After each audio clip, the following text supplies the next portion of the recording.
Anfield. Just one of them places where no matter which team you support, you're going there and you're dreading the result. You're thinking, I wish we could take a draw, take it to penalties, and that's what I'm thinking.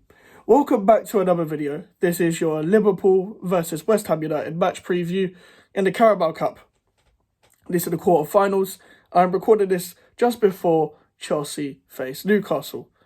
And, well, not just before, like a few hours before. And you'll see this probably straight away. But yeah, we go to Anfield tomorrow, where Liverpool just came off a 0-0 with Manchester United, and we came off probably our best performance of the season against Wolves. And we were actually pressing the ball and all of that stuff. But going to Anfield away, how many times have we lost here 1-0, or have we lost here 3-1, or something like that? And we haven't won at Anfield since Dimitri Payet, Manuel Lanzini was at the Lanzini was at the club last year, but Lanzini when he had number 28 on the back, and Diafra Sakho scored, and I think Noble, Payet, and Sakho were the goal scorers. I could be wrong. We then drew the next year with a Payet free kick. We drew 2-2 the next year. But ever since then, it's just been loss after loss after loss. I'm trying to think, 17-18 season, I don't remember the score at Anfield. 18-19 was Pellegrini's first game at Anfield. First game for West Ham as manager. I think Antonio scored still, but Antonio has a few good goals against Liverpool, but unfortunately, he's not playing because he's still injured. 19-20 season, we actually took a 2-1 lead, I'm pretty sure, and we bottled it. But this is when Liverpool were title winners. They pretty much won the league at this point. Like, everyone knew they were going to win the league, but we still bottled it because of Fabianski, Diop, at the time. In the 2021 season, we didn't play that bad. This is prime Moyes 3 at the back football, where Cresswell and Masuaku were linking up, which is one of my favourite. It's probably my favourite, David Moyes team, where he had Cresswell and Masuaku both playing well together.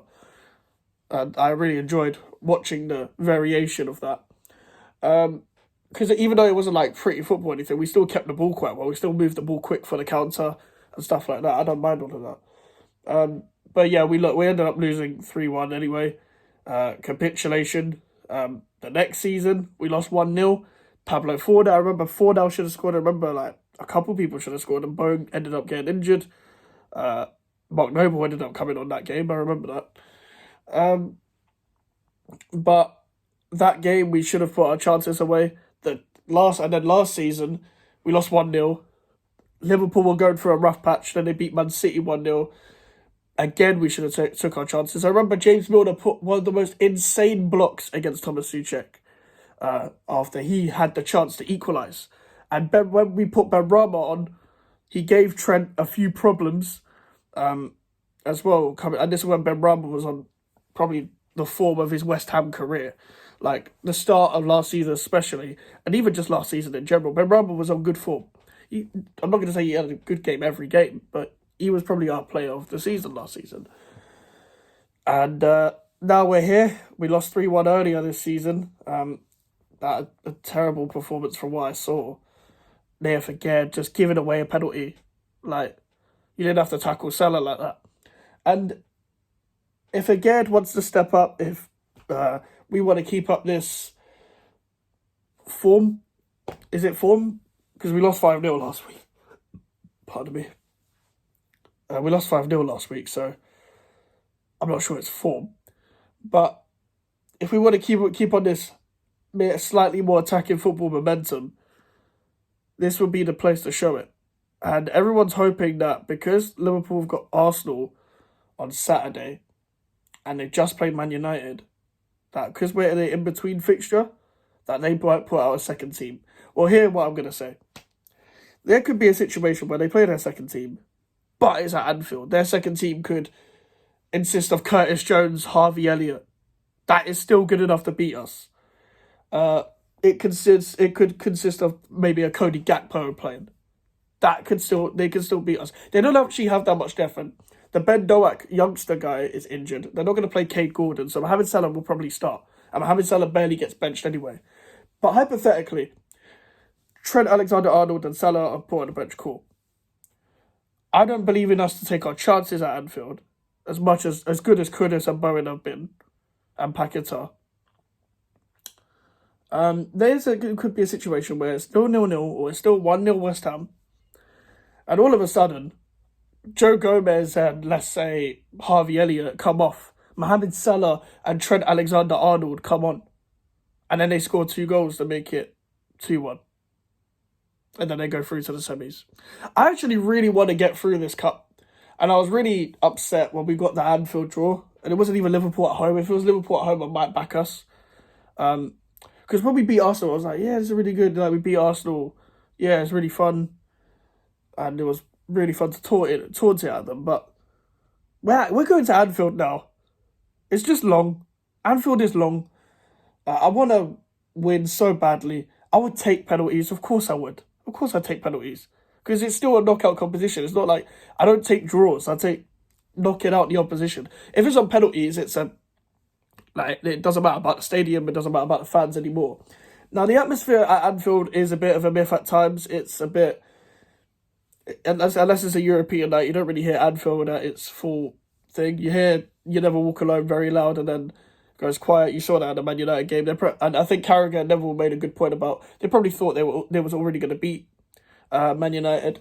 So that's probably why the atmosphere was just kind of like, okay, we're waiting so then we can start chanting and taunting Man United fans about scoring goals and stuff. And I know their attack has been a bit shaky, but that has to end eventually. And unfortunately, even Darwin Núñez scored against us last season where Ben Johnson decided, no, I'm actually not going to close down anyone for the cross. I'm actually going to let them cross the ball.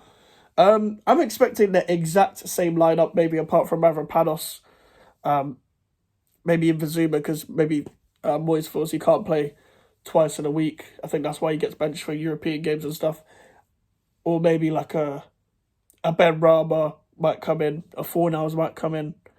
Other than that, I'm not expecting anything of a shock. I think we need, how many times am I going to say this? We need Cornet for this game, and hear me out. You need Paquetá in the middle, and you need runners. So if you play Cornet, Bowen and Kudus, you've got 3 runners. 2 people that can run in behind in Cornet and Bowen, and Kudus can drag defenders out with his runs. And he's not necessarily running them behind kind of guy, but he can finish. And we're going to probably come up against Kelleher. So that might be a slight advantage to coming up against Alisson. Kelleher's a good keeper, but he's not Alisson. If they play Alisson, I'm going to be so upset because I expect they'll take this seriously in this competition. And I can't be arsed going up against people like Van Dijk. Van Dijk is just too good, man. Probably the 3rd best centre-back I've seen in the Premier League, apart from Terry and Ferdinand. But honestly, this guy's a brick wall, man. So, like, usually when you get Antonio, you never know what can happen. Antonio could do something fucking awful or fucking absolutely magnificent.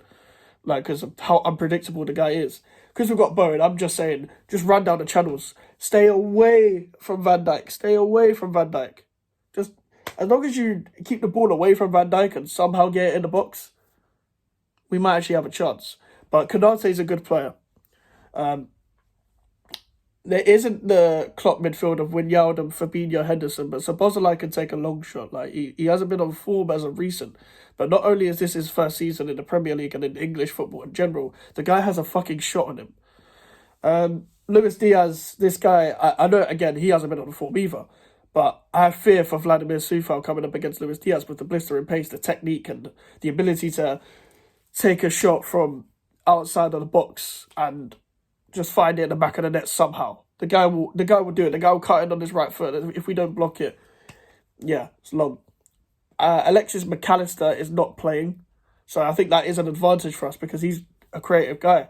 We didn't close the ball down for one of the goals last time. I don't think Jota's playing. I think Gravenberch is fatigued apparently.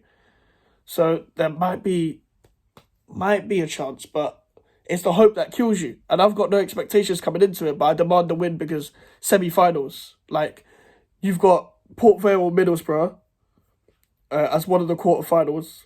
You've also got Chelsea or Newcastle. Actually, Obviously, I want Chelsea to lose every game that I see them play. But if we had Chelsea in the semi-final, I'd fancy us. Then again, though, you could come up against an Everton or Fulham. And we know what happened against Fulham. But revenge could be on the cards if we get through. And Everton, again, revenge could be on the cards, but Everton would be a tough place. Like Goodison Park, second leg, fucking hell. Luckily, it's not Liverpool first leg, second leg, because I reckon they'd beat us anyway. But I'm expecting a loss. I'm expecting probably us to play Fabianski in goal, Sufal, either Zuma or Mavropanos. I'll say Zuma, but might be Mavropanos. Naya Fekir, Emerson, Alvarez, Ward-Prowse, and Souček, with Bowen, Kudus, Paquetá. That's the lineup I'm expecting. It's the same lineup against Wolves. Hopefully, Areola back against Manchester United, so we can keep the variation going. I reckon they'll line up probably Kelleher, Trent, Konate, probably Gomez, Konate or Gomez, Van Dijk, Tsimikas, Endo, Szoboszlai, Elliott, Salah, Núñez, Diaz. It might be Gakpo, might not be. With Liverpool, I don't know whether I'll get the fucking team news right, because they've got quite a few options. They've got quite a few injuries as well, but they've got quite a few options. Their squad's good. And they're more than contenders for the league title. I still think they will be pushing till the end of the season. And yeah, that's all I got to say about the Liverpool game for now. If you did like today's video, make sure to like the video and subscribe if you are new. And my social medias are in the description if you want to follow me, and email for any inquiries. I'll see you guys later. Goodbye.